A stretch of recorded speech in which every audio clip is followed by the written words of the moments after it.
Hey guys, Six here, going to be giving you a tutorial video for a fantastic new game named Frozen Synapse.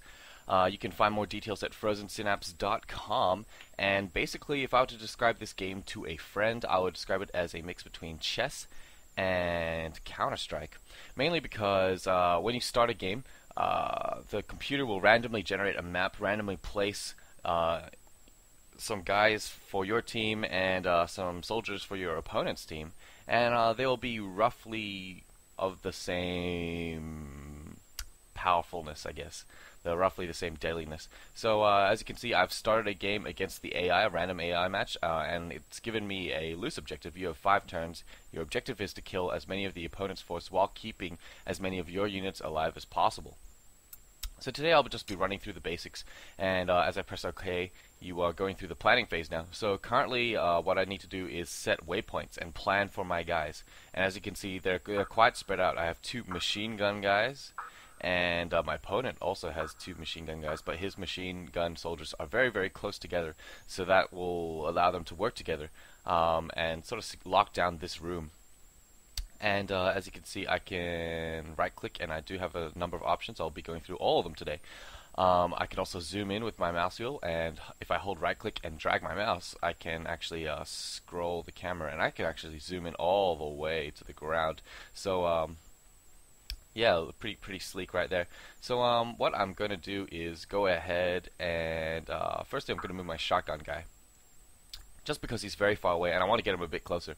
So to move, I'm going to double click the ground and set up a first waypoint. I can double click once again and set another one, and I can actually rearrange those once I've done that, and the computer will sort of adjust the waypoints, add more ones if I need to. Or you can see the way I had them arranged before was kind of a straight line. I can hold down left shift, and that will allow the waypoint to actually go straight, no matter like sort of where it's going through. If I just go straight, I hold down left shift and do that, and that's for if the computer is making needless waypoints like that, sort of. So I can do that, and I'm gonna set him to go here. And now you might be wondering why I'm setting him to this spot. Well, this spot has a lightly colored area, rectangle, and this signifies a lower wall. As you can see in this spot right here where my mouse is, it sort of ducks under. So that's a low piece of cover, and my person can actually duck behind it. I can get him to shoot over it.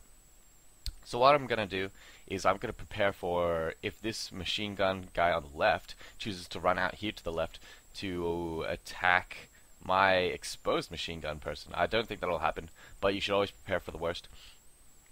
So what I'm actually going to do is click this aiming reticle and hold it and drag it towards where I want my shotgun person to aim.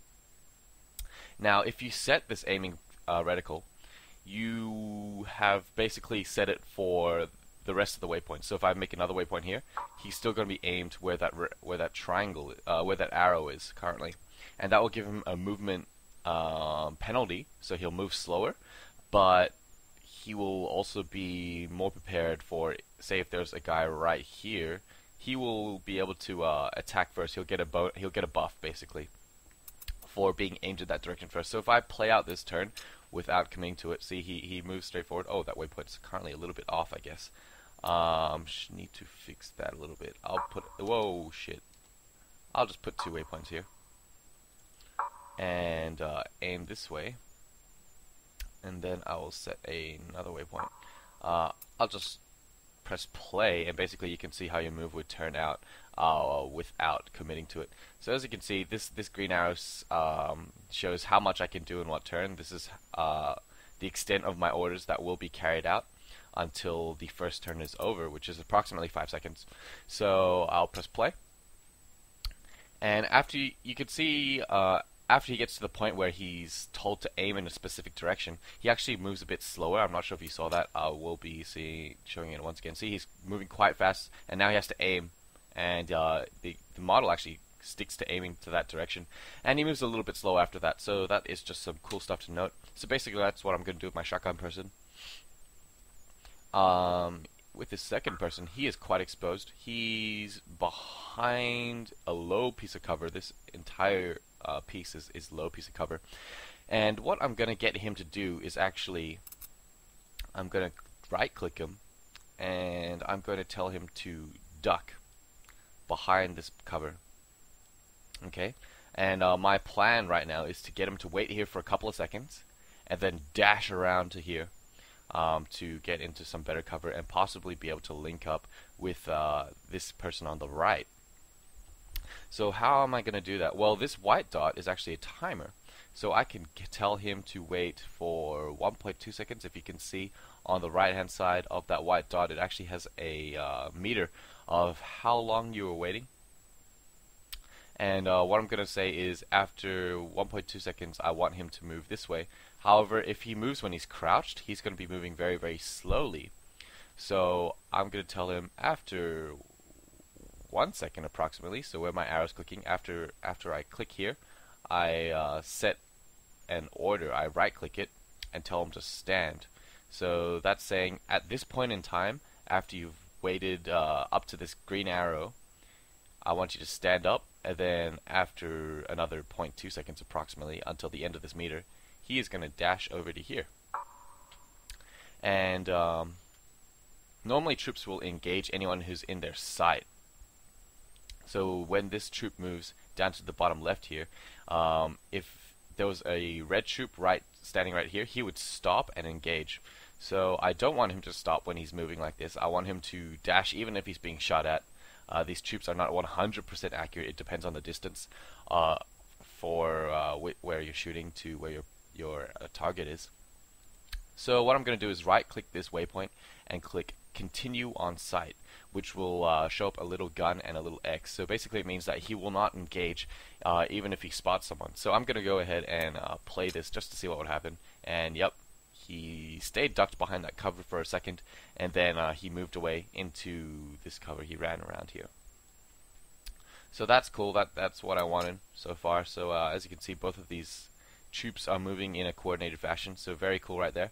And lastly, I have this person on the right. Now he's in a position to actually do something to help his teammates potentially. So I'm thinking that this machine person on the left, I've already covered for if he moves out here, but potentially he's going to move to this lower piece of cover to get off some pot shots, potentially move to this one.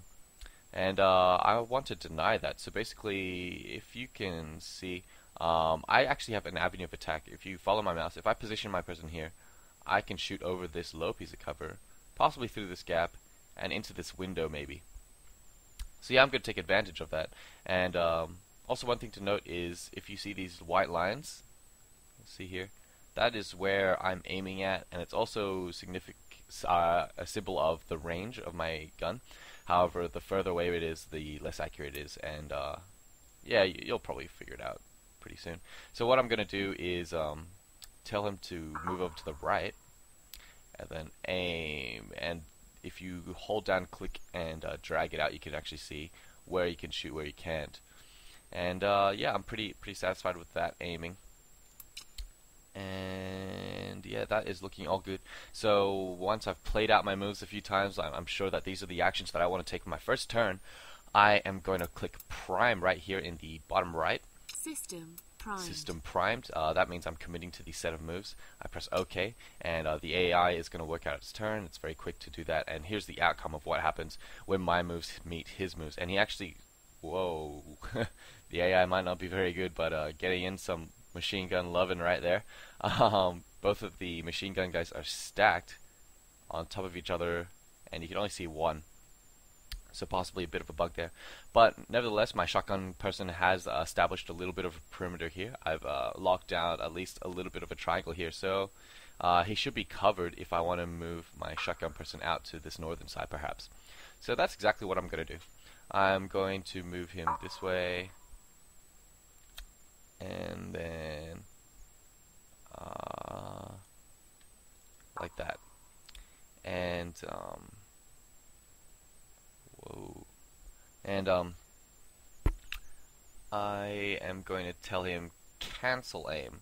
Remember before that if I move when I'm aiming, I get a penalty. I get a movement movement penalty. So I told him to cancel the aim right here. Right clicked him, press cancel aim, and he's already